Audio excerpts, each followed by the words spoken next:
Last lecture में हमने पढ़ा कि वर्क डन को हम किस तरह से कैलकुलेट करते हैं। ठीक है, वहां तक हम कर चुके हैं जो आपके एग्जाम हुए थे उससे पहले। अब इसके बाद हम करेंगे work done by variable forces, कि जब जो फोर्स है वो वेरिएबल होगी। ठीक है, वेरिएबल होने का मतलब क्या है, देखो यहाँ पे हमारे पास एक बॉडी रखी हुई है। ठीक है, इसके ऊपर हम सिंपली पहले क्या करते थे, फोर्स लगाते थे। यहाँ पे मैंने फोर्स लगाई और ये बॉडी क्या करती थी, इसका मास मान लो m था, तो ये फोर्स लगने के बाद कुछ डिस्प्लेस हो जाती थी, इस पॉइंट के ऊपर पहुंच गई। ठीक है, यहां से यहां तक सपोज इसने डिस्टेंस ट्रेवल करा कितना, s। तो देखो जब वर्क हमारा क्या, जब फोर्स क्या थी, कांस्टेंट थी। ठीक है, व्हेन फोर्स इज कांस्टेंट, जो मैंने फोर्स अप्लाई करी है दैट इज कांस्टेंट। जो फोर्स है वो क्या है, कांस्टेंट है। तो उस केस में अगर मुझे वर्क डन निकालना होता तो हमें सीधा सिंपली कैसे निकाल देते थे हम, work done is equal to force into displacement, और वर्क डन की सिंपली हम लिख सकते थे फोर्स इंटू डिस्प्लेसमेंट, और दोनों के बीच का एंगल निकाल के तो वर्क डन आ जाता था कि नेगेटिव पॉजिटिव या फिर वो कौन सा वर्क डन होगा। ठीक है, अब अगर हमारे पास if force is a function of x, ठीक है, फोर्स जो है वो एक्स का फंक्शन है, तो उस केस में देखो क्या होगा कि फोर्स जो होगी वो डिस्टेंस के साथ वेरी कर रही है। जैसे कि यहां पे बॉडी है, यहां पे मैंने फोर्स लगाई। ठीक है, अब यहां पे जो फोर्स होगी, सपोज बॉडी कितने पे है, x is equal to x1 के ऊपर है। ठीक है, अब जब body x is equal to x2 के ऊपर पहुंचेगी जाकर के, तो जो फोर्स की वैल्यू होगी वो f नहीं होगी, वो चेंज हो चुकी होगी, क्योंकि फोर्स जो है फंक्शन ऑफ x है। मतलब अगर x जो इंक्रीज हो रहा है तो फोर्स भी क्या हो रही है, चेंज हो रही है। ठीक है, अगर x को मैं चेंज करता रहूंगा कंटिन्यूसली, तो जो फोर्स होगी हमारे पास वो भी क्या होती रहेगी, चेंज होती रहेगी। तो इस केस में फोर्स कांस्टेंट नहीं है, कांस्टेंट नहीं है। तो फोर्स कांस्टेंट नहीं है तो हम डायरेक्टली इस वाले फॉर्मूला को यूज नहीं कर सकते हैं। ठीक है, इस वाले फॉर्मूला को हम डायरेक्टली यूज नहीं कर सकते हैं। देखो इसके लिए हमें क्या करना होगा, इसके लिए हम स्मॉल एलिमेंट लेंगे। ठीक है, सपोज यहां पे एक हमने क्या लिखा है, स्मॉल एलिमेंट ले लिए, यहां पे जो डिस्टेंस था उसको x मान लिया, और इसने बहुत स्मॉल सा डिस्टेंस ट्रेवल करा, वो कितना हो गया, x प्लस dx हो गया। इसने जो डिस्टेंस ट्रेवल करा ये था कितना, dx। ठीक है, स्मॉल डिस्टेंस इसने ट्रेवल करा dx। अब ये dx इतना स्मॉल है, इतना स्मॉल हम इस dx को लेते हैं कि उस dx में जो फोर्स है वो चेंज नहीं हो रही है। समझ रहे इस बात को? देखो ऐसे तो फोर्स क्या है, फंक्शन ऑफ एक्स है, मतलब अगर फोर्स जो होगी वो क्या करेगी, एक्स के साथ वेरी कर रही होगी। बट हमने क्या करा है, बहुत स्मॉल इंटरवल लिया dx। उस dx के लिए ये जो फोर्स है ये क्या होगी, कांस्टेंट होगी। ठीक है, तो इस फोर्स के लिए, इस डिस्टेंस के लिए जो फोर्स होगी वो क्या होगी, वो कांस्टेंट है। ठीक है, तो अब हम इसके लिए हम जो एलिमेंटल डिस्टेंस इसने ट्रेवल करा है उसके लिए हम वर्क डन निकाल सकते हैं। So work done in elemental displacement is dw।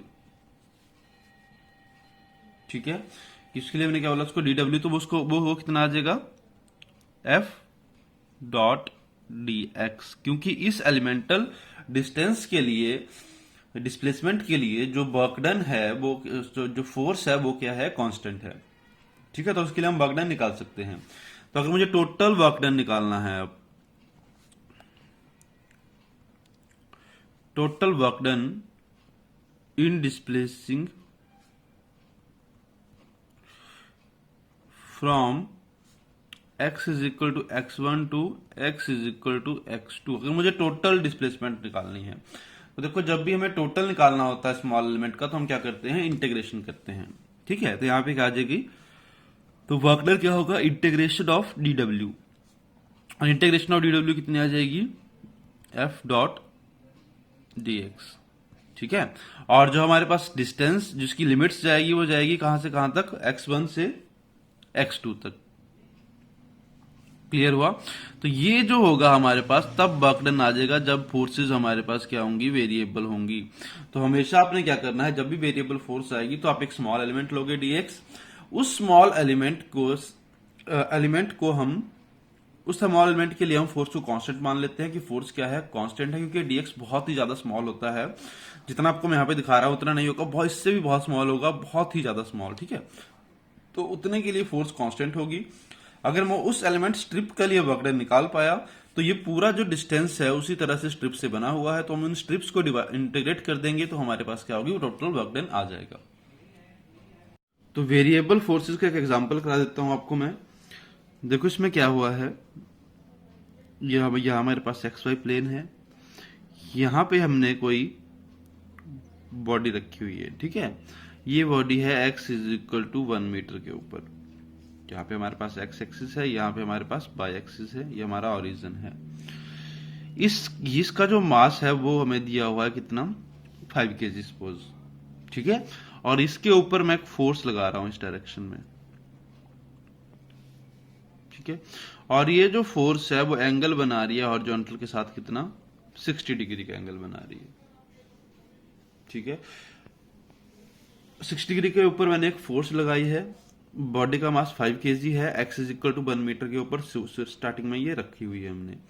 अब ये जो फोर्स है, this is a variable force and it varies with the distance x। तो x के साथ जो वेरी कर रही है वो रिलेशन हमें दे रखा है 4x square plus 2x plus 1 Newton. ये हमें जो है वो फोर्स की वैल्यू दे रखी है, जो फोर्स है दैट इज वेरिएबल फोर्स।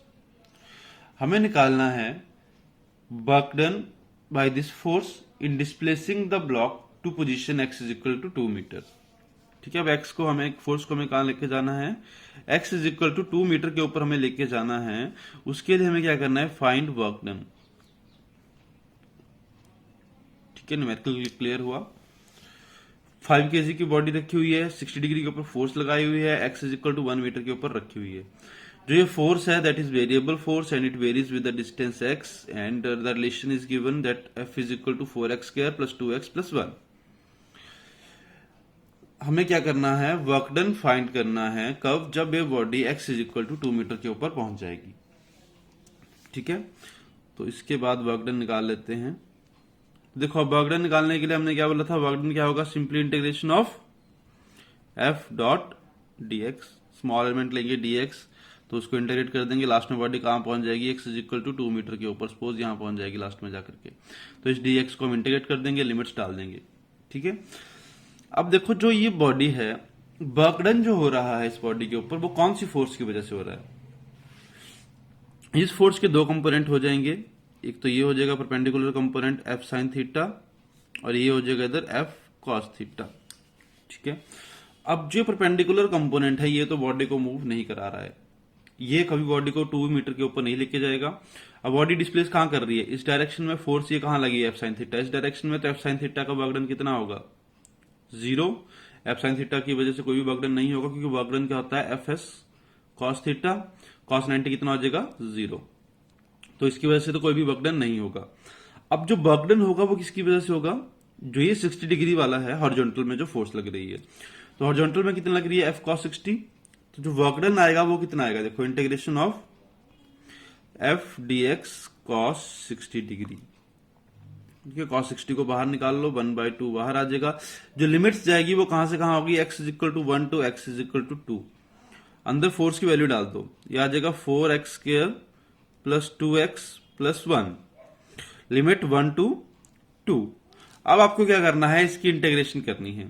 इसकी इंटीग्रेशन कर लोगे तो ये न्यूमेरिकल जो होगा वो सॉल्व हो जाएगा, ठीक है। तो आपको ये होमवर्क है, आपने ये खुद करनी है इसकी इंटीग्रेशन, ये किस तरह से इसकी वैल्यू आएगी, ठीक है। इसकी इंटीग्रेशन करो, upper limit minus lower limit करो, और यहां से आप वर्क डन की वैल्यू आपके पास आ जाएगी कि वर्क डन की वैल्यू कितनी होगी।